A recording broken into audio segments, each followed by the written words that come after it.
बा आज अमरपाली के साथे आल हमें स्टेज शो करे और वो का इच्छा है कि हमारे साथे सेल्फी ले ले तो थोड़ा सा बाउंसर झटकर झुटकत रहना है तो चिल्लाए के कहत का हई हम दीवाना तोहर कहेला जमाना हमके गोरी माना मौजी फौजी हो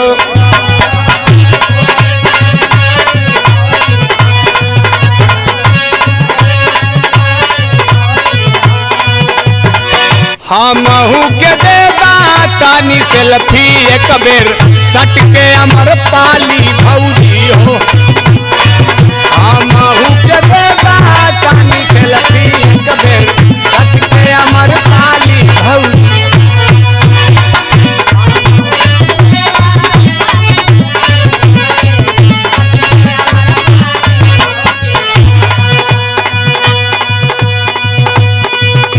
और कैसे रूप का वर्णन है काजल राघवानी जैसे ओठ लाल लाल बा अक्षरा हीरोइन जसटा माटर नियर गाल बा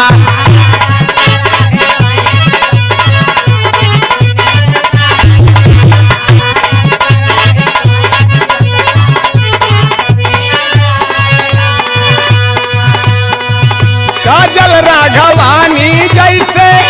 ओठ लाल लाल बा अक्षरा हीरोइन जसटा माटर नियर गाल बा तो वे लाख सारी पवन निरहु भैया कर हवन तो वे लाख सारी पवन निरहु भैया कर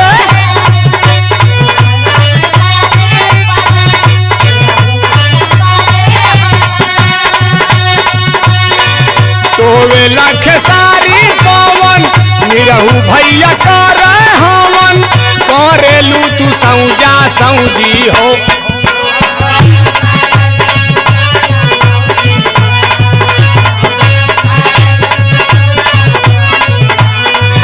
हमहू के देदा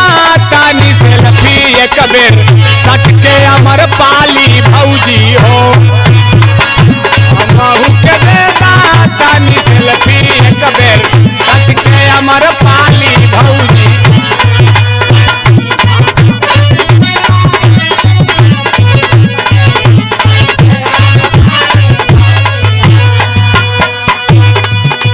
स्थान कहाँ रहा भैया सैदपुर में अइलू तोहसे मिल गईल नैन हो जब से मुस्की अइलू तब से भैली हम बेचैन हो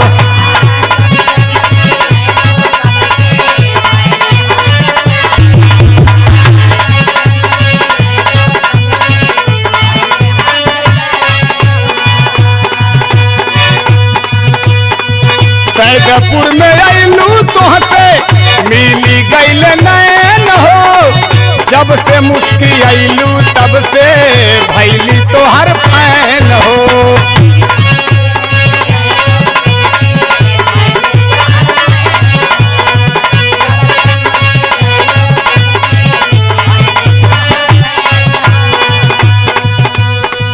बम्बई से गइलू गोवा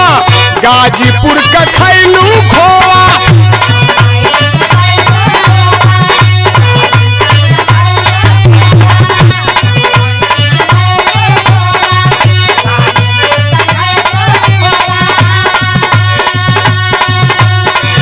बम्बई से गइलू गोवा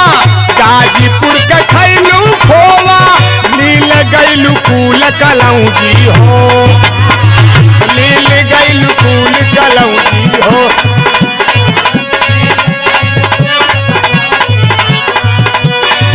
हमहू के देदा तानी सेल्फी एक बेर सट के अमरपाली भौजी हो हमहू के देदा तानी सेल्फी एक बेर सट के अमरपाली भौजी हो